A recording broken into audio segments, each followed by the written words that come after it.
마태복음 1장 17절 말씀 제가 봉독해 올리겠습니다. 그런즉 모든 대수가 아브라함부터 다윗까지 14대요 다윗부터 바벨론으로 잡혀갈 때까지 14대요 바벨론으로 사로잡혀간 후부터 그리스도까지 14대더라.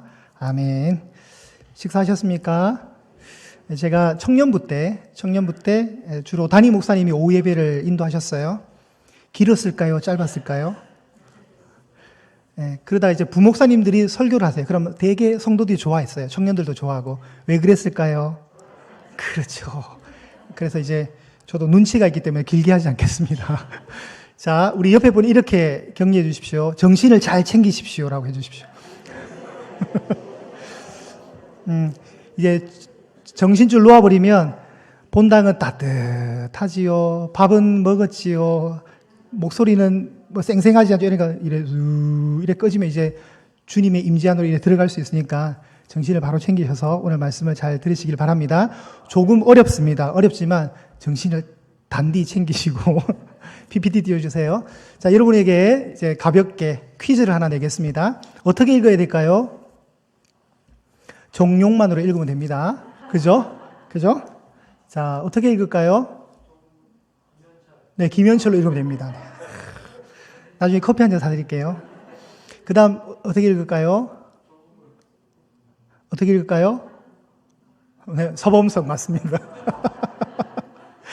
자, 예를 들면 이제 오늘 우리가 본문에 보면, 좀 애매한 말씀이 나오죠. 모든 대수가 아브라함부터 다윗까지 몇 대라고요? 14대가 흘러왔고, 바벨론으로 사료 잡혀가기 전까지 14대였고, 바벨론 이후부터 이제 예수님이 오실 때까지 14대라는 거예요. 왜 14대일까요? 그러니까 이걸 우리가 이제 찾아가야 되는 거죠.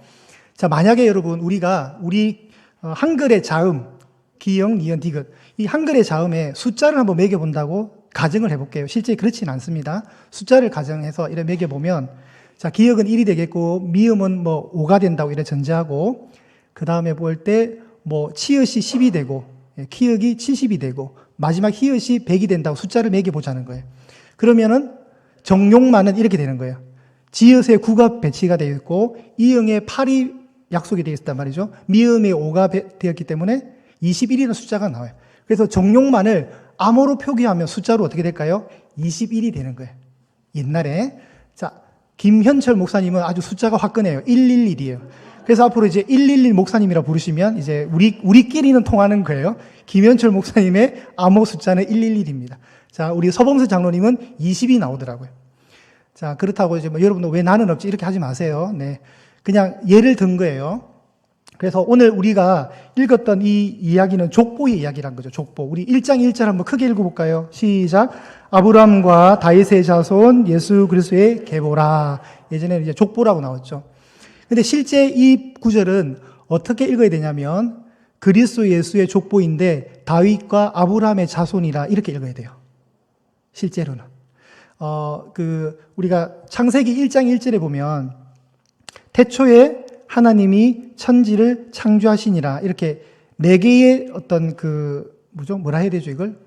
단어가 낱말이 이렇게 붙은 건데 창세기 1장 1절에 원래 히브리어 원문을 보면 7개의 단어로 되어 있어요. 7개의 단어. 7이라는 숫자가 우리에게 주는 의미가 크거든요. 오늘 14대를 할 때는 7과 7이 만난 거예요.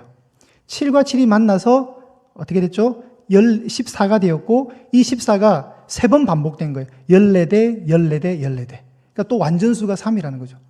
그러니까 성경 안에 특별히 성경 안에 이런 의미들이 부여가 되는 것은 약속되어 있는 하나님의 성취를 향한 인간적인 약속, 하나님의 확실한 약속, 인간 사회에서 이해하라는 거죠. 자, 이렇게 됩니다. 요게 이제 이건 뭐 기억하지 마세요. 이게 이제 신약의 헬라어 마태복음 1장 1절인데 저기 붉은색의 삼각형 되죠. 삼각형. 저게 이제 다윗이란 뜻이고 저쪽에 맨 끝에 A로 되어 있는 게 저게 이제 아브라함이에요. 그러니까 제가 드리고 싶은 말씀은 뭐냐면 우리 성경에는 아브라함과 다윗의 자손 예수 그리스도의 계보라 했지만 실제로는 어떻게 읽게 되냐면 예수 그리스도의 족보입니다. 다윗의 자손, 아브라함의 자손입니다라고 읽어야 되는 거예요. 그러면 우리가 볼 때는 아브라함이 중요한 것 같은데 성경에서는 다윗이 더 중요한 거예요. 다윗이 이 족보를 논할 때는. 그래서 지금 기준도 17절에 보시면 아브라함부터 누구까지를 끊어요? 자, 아브라함부터 14대를 첫 번째 끊을 때 누구까지 끊어요? 다윗까지 끊잖아요. 그리고 또 다음 14대를 누구부터 시작하는 거예요? 다윗으로 시작하죠. 다윗부터 바벨론에 사로잡혀간 후부터 그 다음 사로잡힐 때까지고, 그리고 바벨론으로 잡혀간 후부터 누구까지요? 그리스도까지 14대더라. 그리스도는 누구의 자손이에요? 다윗의 자손이잖아요. 그죠? 한번 넘겨주시겠어요? 자, 그러면 이게 이제 여러분 이것도 기억 안 하셔도 돼요. 오늘 설명을 위해서 제가 하는 거예요. 이게 이제 히브리어 알파벳이에요. 우리나라 말로 기역, 니은, 디귿, 리을 이렇게 되는 거예요. 알렙, 김메, 달레 뭐 이렇게 돼 있어요. 그런데 다윗을 히브리어로 어떻게 쓰냐면 이렇게 써요. 이렇게 기역처럼 생긴 거랑 이렇게 거랑 또 기역처럼 생긴 게 쓰는 거예요. 그러면 이 기역처럼 생긴 게 저 순분상 볼 때 숫자로 얼마로 매겨져 있어요? 예? 알렙, 베트, 김메, 달레 네 번째가 이 기역 모양이거든요. 그 기역 모양의 알파벳으로 숫자가 부여되는데 얼마로 돼 있어요? 4라고 돼 있지 않나요? 영안이 4라고 돼 있네요. 그죠? 네, 제가 안 보이니까 여기 이제 제가 볼게요. 여기 4라고 돼 있어요. 그죠? 네, 하나, 둘, 셋, 네 번째 저 모양이 나오잖아요. 이게 이제 다비드라 있거든요. 다비드. 그리고 중간에 이렇게 해서 제가 노란색 칠해놨죠. 저건 숫자가 얼마예요? 6이죠. 그리고 끝에 또 기억이 있죠. 그러면 4 더하기 6 더하기 4 얼마예요? 14인 거예요. 14. 그래서 다윗. 그래서 14가 14대라는 단어가 그렇게 나온 거예요. 이해되시죠? 네, 뭐 까먹으셔도 됩니다. 어쨌든. 자, 그래서 4 더하기 6 더하기 4 다윗의 이름의 수라는 뜻이고, 그래서 14가 되는 거죠. 14가 되고, 이 14는 제가 말했듯이 7이라는 완전수를 2번 곱해서 몇 번 반복했어요? 14대더라, 14대더라, 14대더라. 3번을 반복했죠. 그래서 하나님이 구속사역을 완벽하게 이루실 거라는 걸 알려주는 겁니다. 자, 말씀 하나 찾아볼게요.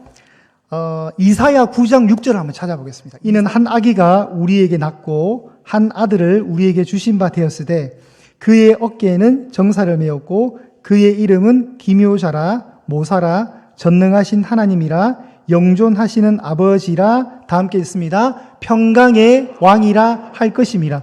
누가요? 한 아기가 뭐가 된다고요? 왕이 된대요. 평화의 왕, 샬롬의 왕이 된대요.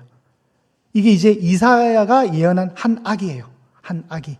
자, 또 하나 더 찾아보겠습니다. 사무엘하, 이제 잘 들으세요. 7장 16절입니다.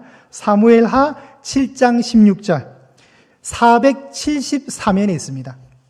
구약 성경 474면 사무엘하 7장 16절. 사무엘하 7장 16절. 요런 건 이제 잘 표기해 놓으세요. 다음에 성경을 읽으실 때 도움이 많이 되실 거예요.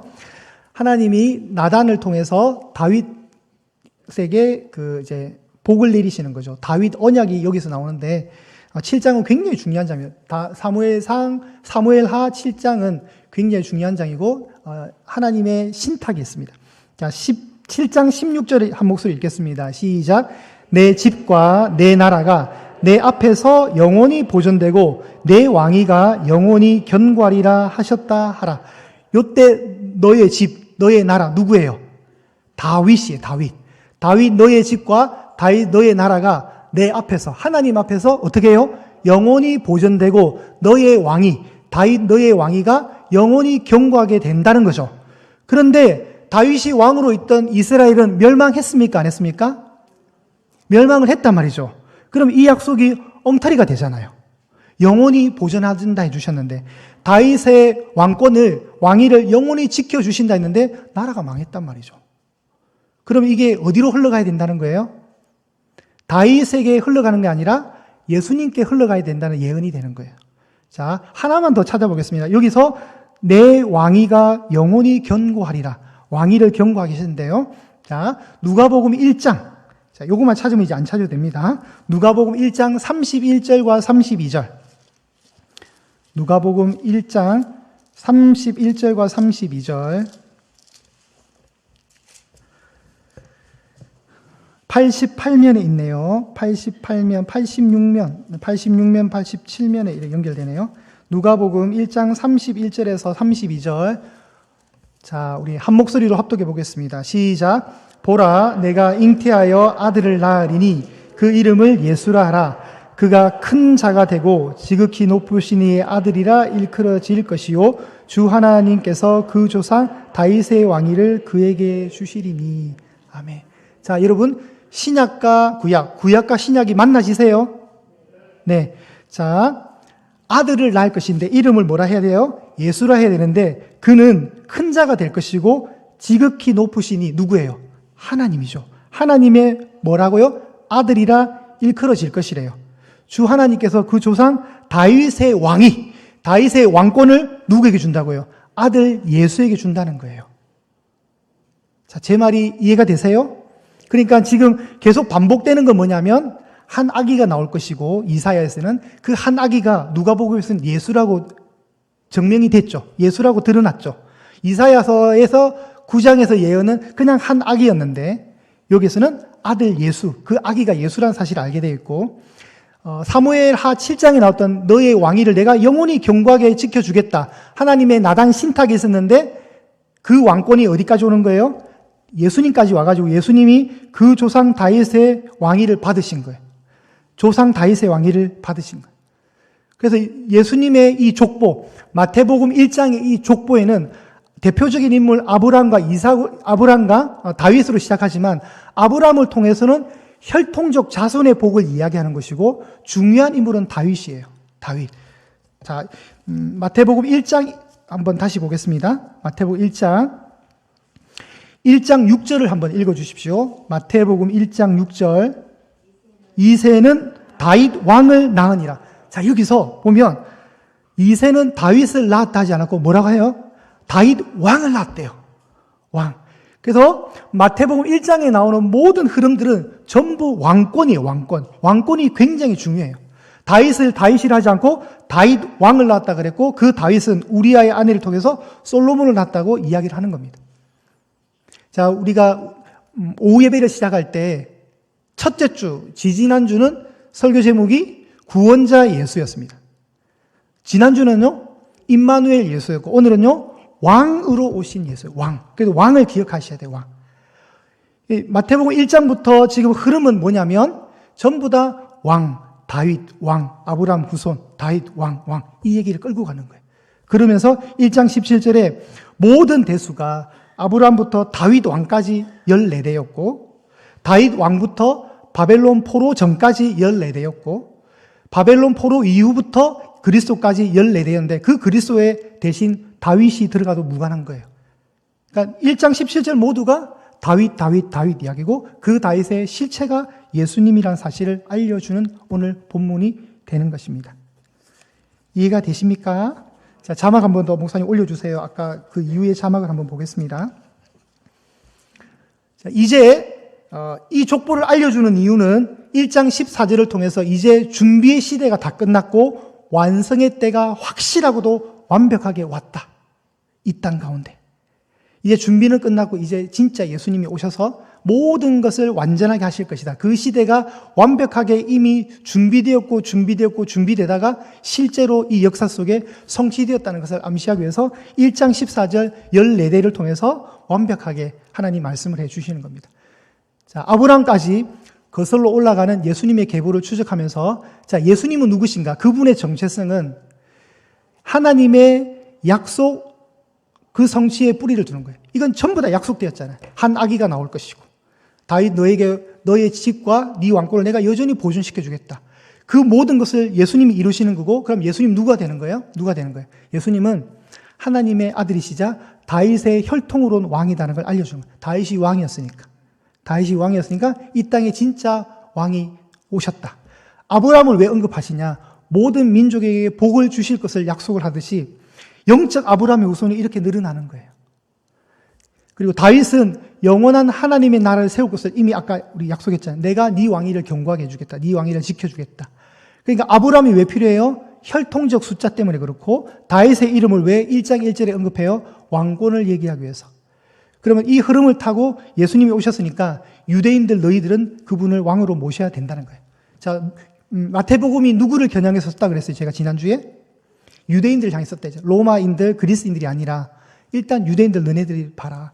그렇기 때문에 구약에 예언이 많다 그랬고 이루기 위해서 기록되었을 때 그런 말들이 많이 나온다 그랬죠.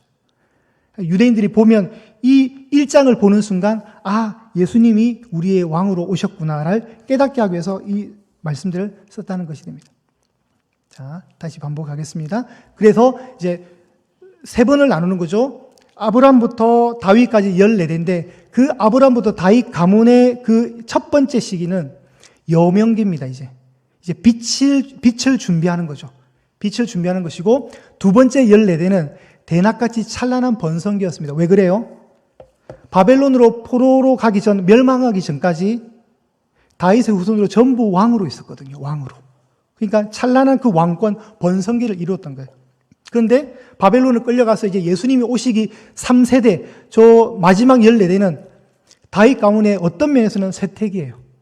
왕도 없고 그냥 400년 침묵 속에 흘러 온 거예요. 그냥 예수님 탄생 전까지. 그런데 이 땅에 아기 예수님이 이제 오신 겁니다. 12월 25일 날 오신 거예요. 그래서 1장 18절을 다시 보겠습니다. 1장 18절 이제 이 문장을 이어봤습니다. 바벨론으로 사로잡혀 간 후부터 그리스도까지 14대더라. 예수 그리스도의 나심은 이러하니라. 이제 드디어 예수님이 나오는 거예요. 다윗 얘기 계속 하다가 이제 드디어 예수라는 이름이 등장을 딱 하게 되는 겁니다.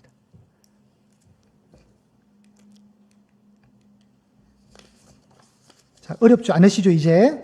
자, 그래서 우리가 예수님을 어떻게 생각해야 되냐면 예수님은 우리의 왕이다. 그런데 이 왕이 굉장히 역설적이게도 어떻게 오셨냐면 너무 약한 모습으로 오셨어요. 초림의 그 왕 예수는 우리의 기대를 완전히 떠나서 왕궁에서 탄생하시지도 않았고 예루살렘 성전이 있는 곳에서 탄생하지도 않았고 정말 가난한 동네 베들레헴이라는 동네에 떡집이라는 이름에 불리는 동네, 빵집이라고 이름을 명명받은 그 조그만 시골 마을에 진짜 하나님의 빵으로 오신 거예요. 우리를 먹여 살리기 위한 생명의 빵으로 예수님이 오신 거예요. 그런데 오신다 뭐가 남았다고 했어요? 다시 오신다. 오셨다 다시 오신다 그랬잖아요, 제가. 그죠? 그 다시 오시면 우리가 데살로니가 전서를 통해서는 강림이라 그래요. 강림이라 그러고 우리가 흔히 하는 말로는 이제 다시 임하기 때문에 재림이라 그래요. 재림. 초림의 예수님은 너무나도 약한 모습으로 오셨지만 이제 다시 강림하시는 재림의 예수님은 어떻게 오시냐면 왕으로 오시는 거예요. 진짜 어마무시한 왕으로 오시는 거예요. 만왕의 왕으로 오시는 거예요. 하나만 더 찾고 진짜 마칠게요. 이건 원래 예정이 없던 건데 눈으로 보여드리는 게 더 나을 것 같습니다. 자, 요한계시록 19장 가겠습니다. 요한계시록 19장.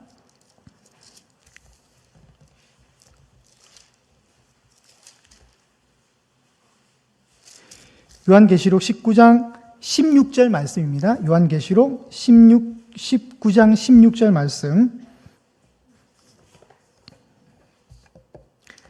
자, 시작. 그 옷과 그 다리에 이름을 쓴 것이 있으니 만왕의 왕이요 만주의 주라 하였더라. 아멘. 이거는 이제 앞에 문맥을 보면 예수님이 얘기하는 거거든요. 예수님이 어떻게 불려주십니까? 만왕의 왕. 그리고 이 땅에 주인들이 많지만 진짜 주인, 모든 주인을 다 합쳐서 그 주인보다도 더 위대한 주. 재림의 왕은 그래서 굳이 이제 짐승으로 묘사한다면 초림의 아기 예수님은 어린 양으로 오셨고 재림의 예수님은 다윗의 혈통으로는 사자, 유다의 사자로 오시는 거예요. 그 유다의 사자를 여러분 이제 우리가 기다려야 됩니다. 아멘. 재림하실 그날 우리가 만나게 될 그 유다의 사자, 만왕의 왕이시오 만주의 주가 되시는 그분을 우리가 영접을 해야 된다는 거죠. 우리가 그걸 준비하는 겁니다. 그 준비를 우리가 연습하기 위해서 초림의 아기 예수님을 성탄을 통해서 훈련하는 거예요. 아, 예수님 오셨구나. 정말 좋구나. 제가 요 상자 얘기했잖아요. 이 상자 되게 예쁘게 돼 있지만 안에 뭐가 있다고요? 아무것도 없고요. 이 박스는 무슨 박스라고요? 라면 박스라 그랬잖아요. 그죠? 정말 약한 모습으로 오신 예수님 마치 이런 모습으로 오신 거예요. 그런데 그분이 다시 올 때는 저 포장되어 있는 저 멋있는 이런 걸로 오실 수 있다. 비교할 수 없는 재림의 영광의 예수님을 우리가 맞이하게 될 것입니다.